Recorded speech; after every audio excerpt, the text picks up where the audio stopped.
All Group right. 5, Bakit our, sige, na Ma'am lang? Kay. Akin na.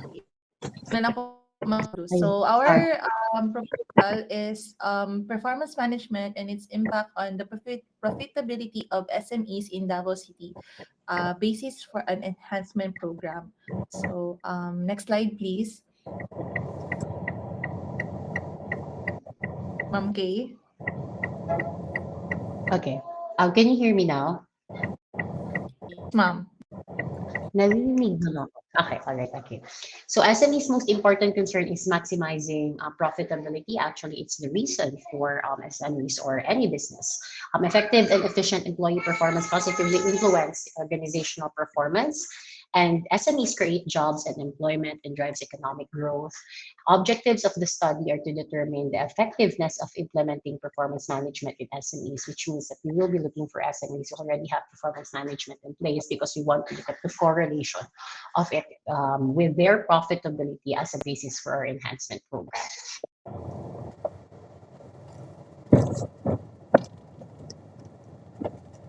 Last group naman ano? What happened? Hello? Yes? Continue. Continue. Continue lang. Okay. Choose fixed number of SME employees per chosen SME as respondents and make them take the survey or evaluation through a Google form. Next slide, please. So the statement of the problem is the study aims to determine the impact of employee performance management of profitability.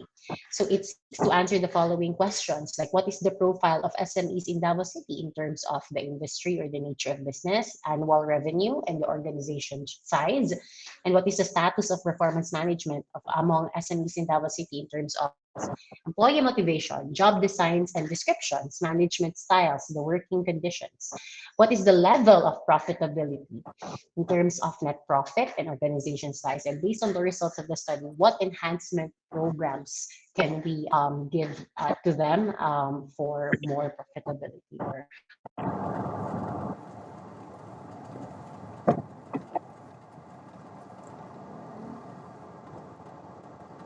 Continue, ma'am. So for to continue po, ma'am, on the review of our related literature, we have identified that SMEs in United States na setting po, they constitute 97% of all businesses and employ more than 58% of the labor force. And they also make up more than 50% of the sales and products in the private sector. For the profitability of SMEs, it is a determinant of growth, success, and sustainability of any business venture. So to be successful, one key that must be attained by the SMEs is to be able to control their profit margins. So from which yung effect po, if they will be able to control their profit margins, they will be able to reduce the variability of their profit margins, or in a way you can say that they will be able to stabilize their profit margins in the long run. So employees performance contribute to business success when individual efforts are linked to business objectives. So para siyang inverted pyramid where it starts from the ground or from the grassroots going up. Parang ganun. So next slide please. To continue po, the performance management, it is an organizational process that aligns employee measures, skills, competencies, and development plans, and the delivery of results. So some of these are tools that were identified by our references were the IV, gusto nila palitan din yung title kay repetition lagi daw, binago lang 360 namin konti degree yung feedback, yung balanced scorecard, management by objectives, and self-evaluation. So from our research, we have a reference wherein Basta our pinag-download reference sa amin was yung able to structured survey.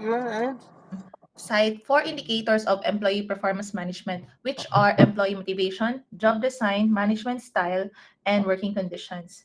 So we also our research on performance management also emphasized that we should companies should implement plan, do, check, and action. So it's not enough that companies will only just set targets for their employees. There should be consistent monitoring or evaluation of their performances based on actual results and compare it with their targets. Moving forward, enhancement program. It is when their capabilities are enhanced and subsequently improve their task performance, leading to an increased employee effectiveness. So, enhancement program is essence of continuously developing its personnel. So, companies should not just be profit oriented; they should also seek training and development for their personnel. So the parang yung effect po of developing their full potential is essential to ensure the optimization of job performance. So for theoretical framework, we will not for the purposes of our presentation po, we will no longer discuss it excessively. Pero two theories that we have identified are balanced scorecard and resource-based theory.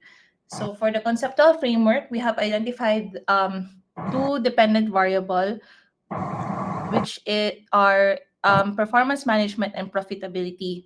So under performance management, we have employee motivation, job design and description, management style, and working conditions. While for profitability is the organization's size.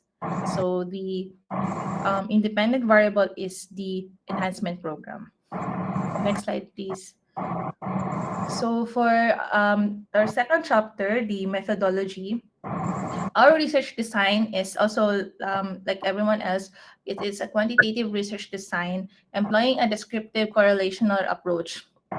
So the dissemination of our research would be conducted through a survey, and would be our respondents would be the SME employees.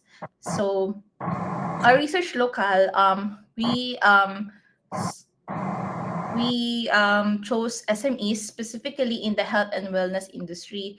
So based on our research in DTI, since statistics that was given by the Philippine Statistics Authority, the health and wellness SME industry in Davao City comprises the 2.38% of the total registered SMEs. So why we chose Davao City is that aside from its proximity for the research respondents, it's also based on the statistics given by PSA and DTI. Davao City is one of the largest registrant. What do you mean? Registered SMEs within Davao region. So we believe that it is fair and it's appropriate that we use Davao City as our local due to the volume of the SMEs. So for research respondents,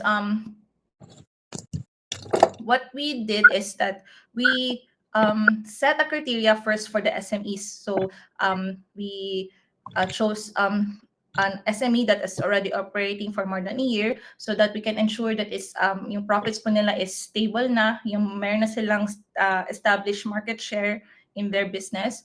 Tapos we also set a criteria or parang range million pesos to 100 million pesos parang annual parang asset size nila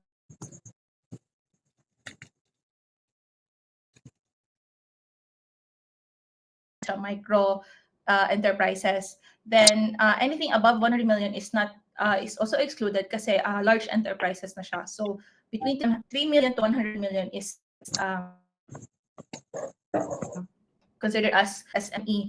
So yung basis po namin dito is yun po yung definition na binigay ni TI as ano po yung exact na range as to figures po ng. Tapos, moving forward, so total workforce, so galing po din ito sa DTI po, 10 to 199 employees. So anything below that is already excluded since it is micro enterprise. Then anything above that is parang large enterprise na po. Then from that, we were able to categorize or may naset na kami na criteria for SMEs. That's where we already set criteria for the employees, which is they are employed for at least a year, and then we already excluded the age, the working experience or the educational background, since hindi po siya relevant po sa study or sa purpose ng aming study. So we researchers, we were able to agree that out of the 15 Davao City-based SMEs, we would choose 10 employees per SME. So a total of 150 total respondents po. Next slide, please. So for the research instruments, so our standardized questionnaire was referenced through the 5-point Likert type response format. So 0 to 1.49 strongly disagree, 1.5 to 2.49 disagree, 2.5 to 3.49 neutral, 3.5 to 4.49 agree, then 4.5 to 5 strongly agree. So we adopted this 5-point Likert type response format to the 4 indicators, which are employee motivation, job design, management style, and working conditions. For the data gathering procedure, we conducted a survey questionnaire. So, if permitted po, once we go on board po sa pag-conduct ng survey, we will endorse a request letter to the University Dean of the Graduate School of the University. So we will also seek approval for the Research Ethics Committee so that to ensure that there will be the ethical matters would be considered. Then next is the respondents will be given an overview of the study prior to the administering of the questionnaire. Then we will also instruct the participants on how to properly complete their surveys. Baka kasi baliktad yung kanilang pag-interpret doon sa scoring. So then next is the responses from the respondents will be tallied using the appropriate statistical tool, which will be discussed after. And then the results will then be analyzed and interpreted based on the objectives of the study. Next slide, please. Ay, parang na po siya. Sige, next slide po. So, statistical tool. So, we have identified 4 statistical tools which would be relevant into our study. First is the mean, so we'll be able to get the average of the responses of SME employees. Kung a certain indicator mas strongly agree ba sila or hindi. Then for standard deviation, we will be able to know if how close or how far the responses of the SME employees in performance management that were set upon them and its impact to the profitability of the overall profitability of the SME. Then third is the regression analysis. So we will measure the relationship between the independent variable, which is performance management, and the dependent variable, which is profitability. Lastly is the Pearson product moment correlation, so that we'll be able to is an association between performance management and profitability. So last part of our study was the ethical. Okay na yan. Okay na po, sige po. Presenting. Thank you. Sige. There are lots of consistencies in this study, no? And then first and foremost, my general observation, you are actually sa title pa lang, no, you have to highlight na the variables. Your variable here in your title is more on profitability. So I presume it's organizational profitability. And then where in fact in the content of the paper, you're also talking about employee performance. Asa man gyud ana atong studyhan. Kay naaman diri organization na a performance management. I think it's performance management system. Because when you say performance management system, it's a process no on how you will cultivate, motivate talented employees, no, for the business to be competitive. It would somehow, if the employees are being cultivated, motivated through different activities or trainings, maybe or seminars, it might improve the overall performance of the business. That's why I presume your DV is organizational profitability, no? And then you discussed employee performance in the middle or in the background of the study. Employee performance. So which one would you choose? Performance management system Performance management system po. and organizational profitability or employee performance? I think, ma'am, we will study the correlation between both. So performance management, we're not saying that there's no, yeah, I mean, when it comes to the correlation of how it is with, that's why I mentioned kanina that we are going to study SMEs that already have performance management in place so that we'll know whether there is really a correlation. And then based on the different, I'm asking if what dependent variable are you going to investigate? Would that be employee performance or the organizational profitability po. organizational Yes, profitability? apa. Okay. So do not ever mention about employee performance because it would be an irrelevant data in your study because you're talking about organizational profitability. And uh, wala akong nakikitang um, mention, no? There's a mention about profitability here in the background of the study. There's a 5-paragraph rule, no? Uh, in the background wherein you're going to float the problematic issues about organizations' profitability. You can actually contextualize it with the PMS, no? Sabi ka yung Canada.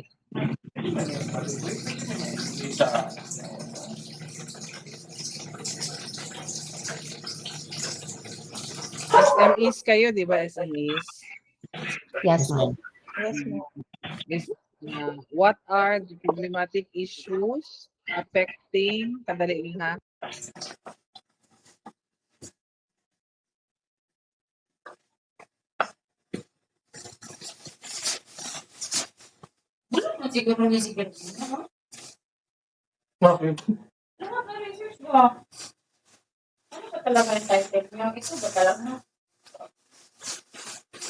Okay.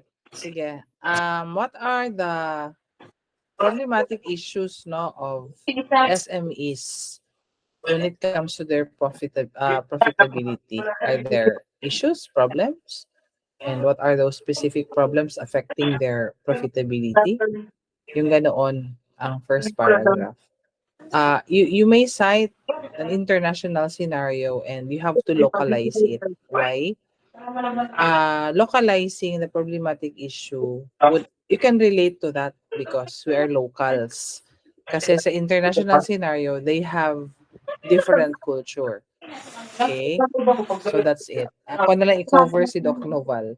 And then the second paragraph, pwede, you can actually extend the localization of the problematic issues about organizational profitability, unsay problema gud anang SMEs nganong naa sila'y issues on their profitability. Okay, so you have to highlight it here. The international scenario could be presented in the first paragraph and second paragraph ang local scenario, no? May it be Philippine setting. Okay. And then, sa third paragraph would actually be the, I'm sorry, the importance of having a good or positive profitability indices maybe or anong importance niya to the organization kung positive yung profitability niya. So may importance. What would it bring to employees, to the community, and the social value because it involves the community na no. And then the fourth paragraph would be the relationship between the IVs and the DV. So you have to use transitional devices no in weaving your paragraph 1, 2, 3, 4, 5, and 6. That's to bridge no the ideas from one paragraph to the other, and then you highlight the gap in paragraph 5. You highlight the gap, what's unique with your study.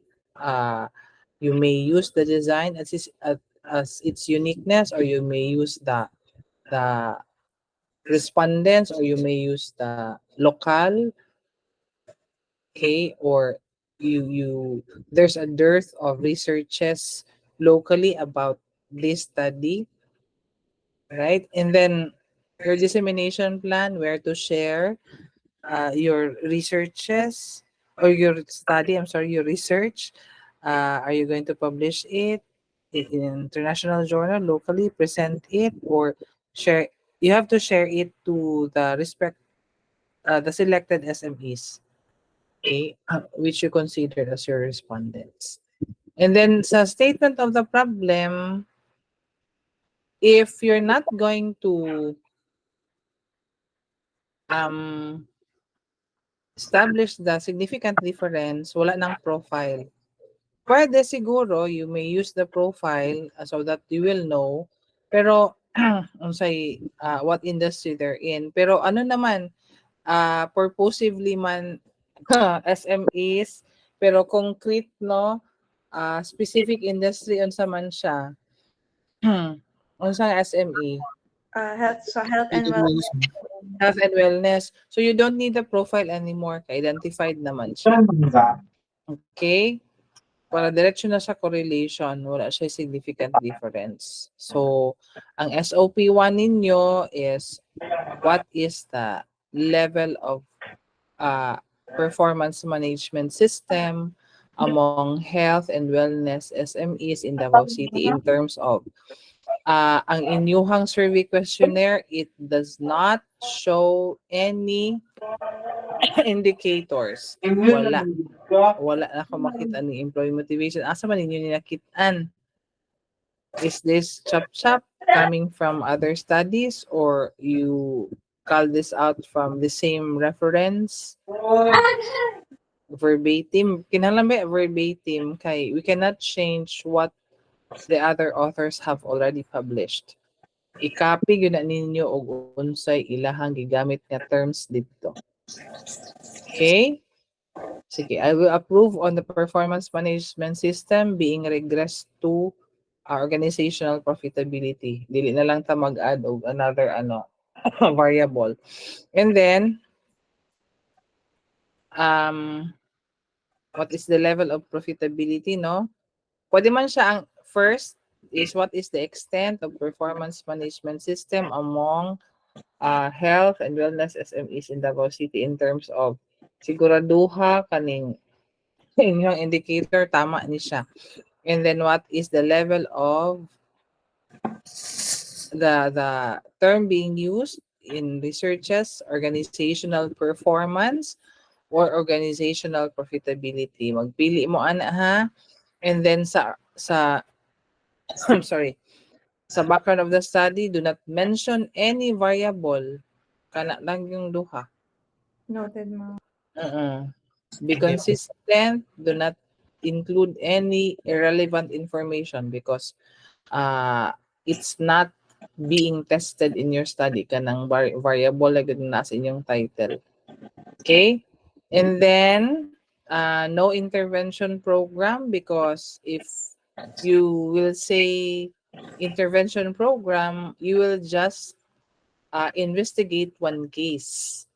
Kung mag-yung ka-intervention program for all the health and wellness SMEs, kadaghan ato nila niya, lain-lain mo sa problema. Di, pwede. Hindi mo mga human. So, kung intervention program, isa lagi na siya ka-NDT. That would be an action research for that NDT. That's one case. Okay, so you delete the intervention program. Ano na lang siya, is there the third one, is there a significant relationship between performance management systems and depende sa inyo ha, organizational performance pa or organizational profitability. Basta you copy verbatim o unsay naa sa adapted nga source.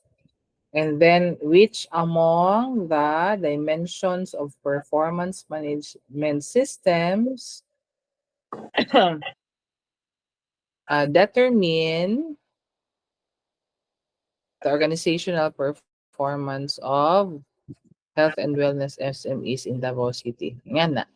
For the organizational performance, for which among the dimensions of a performance management system determines the determines organizational performance or organizational profitability depende sa inyo ha, sa inyong gamiton.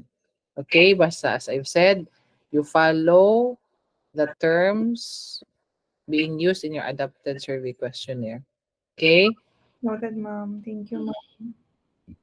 So, ang RRL, you start with the first IV, then the second IV, and then the DV, and then maglanding mo og relationship between variables, and then synthesis without label. Okay? So, ang inyuhang theoretical framework, it's the theory for the DV. Kadtong pwede mo series of theoretical framework that will establish the relationship or the use of the variables na explaining that theory would explain actually the interplay of the variables in your study. Kung dili siya ma-explain sa isa ka theory, you can also anchor it to a second theory. Okay? Then conceptual framework, iba na ni, wala na ni siyang diamond. Diretso na siya. Dili siya organizational size ha. Okay, depende sa inyo how. Ibang pili lang mo organizational performance or organizational profitability. Then sa methodology, you have to discuss what is quantitative research, that you're going to use quantitative research, and then how will it be, how will you use it to measure I'm sorry. How will you use quantitative design in the study? And then next paragraph, descriptive design. How are you going to use it in your study? And then correlation of design sa third paragraph. And how are you going to utilize it in your study? Ang local, naman diri DTI showed, blah, blah, blah. Okay na ni siya. That's already a kanang rationalization of the choice of local. However, we're going to insert here a map. Maghatag og reference sa inyo ha para masundan ninyo ang respondents, employees of selected health and wellness SMEs in Davao City. Okay, sige. Sorry. Tapos inclusion and exclusion criteria, unsa man sila? Regular employees magina siya no, at least 1 year in the business. In the company. Ang inclusion criteria, and then sampling technique would be probability sampling. Tamis. Specifically sa taas na naka-open. simple random sampling kasi yung lang matamis sa'yo. so that it will represent the entire population. Do not use purposive. Okay, so research instrument, we describe it per part. Ang instrument ninyo di mao. Tamis niya. You refer to yung 15 items, pero I don't know what it is measuring all about. Okay, per part man siya. Part 1 is IV1. Part 1 is the IV, or that's performance management system. That's part 1. Part 2, organizational profitability ba kaya or organizational performance. So, You describe it. You have to state the author which you adapted your survey questionnaire from, how many items, the feedback alpha, and ano sa pag-discuss. And then, per kaning mga range of means or descriptive interpretation, this would be per variable. Okay? Sige lang, pag-antay example, ani. Eh, daghan kaayo mo descriptive interpretation. Nga, duha ra ka buok inyong daghan mo, ani, upat ka buok. Nga, duha ra ka buok inyong variables. One IV, one DB. Asa man ninyo ipanguha ni? No? Daghan lagi ni. Pabalik-balik lang. Balik-balik ata. Okay, so data gathering procedure as letter of permission from the dean, the secure REC clearance, then you send letters to the respective or selected SMEs. Okay, then you have to explain on how you're going to recruit respondents, the nitty-gritty of the data gathering, including duration in answering the survey questionnaire and the duration of data collection, how many weeks. And then, sa statistical tools, do not define, just explicate or discuss on how you're going to use these tools in measuring So much. the Balasan nga. data. Tikman mo lang. You refer to your SOP. SOP1 is the status, no? So, mean, okay, will be used to or utilized to determine the extent of performance management system and the level of organizational performance of selected health and wellness SMEs in Davao City. Kana siya. Okay? Okay, ma'am. Dili kay average Grabe.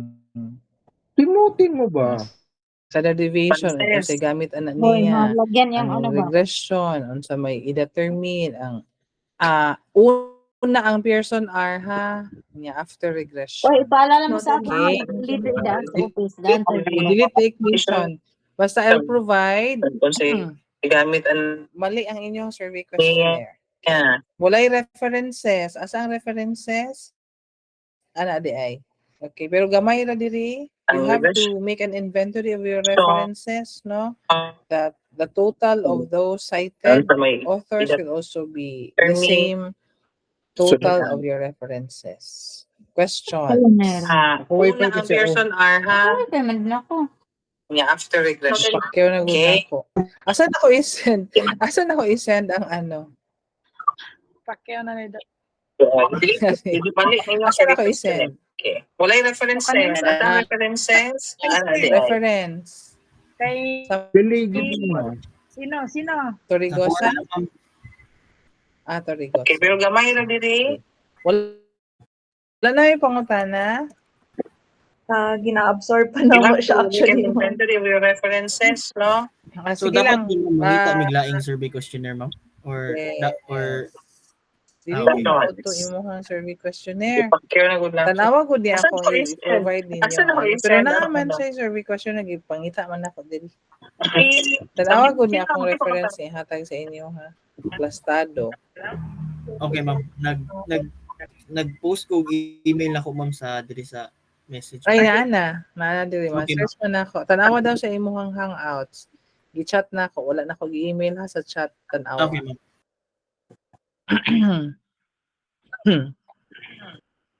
Kaya man na.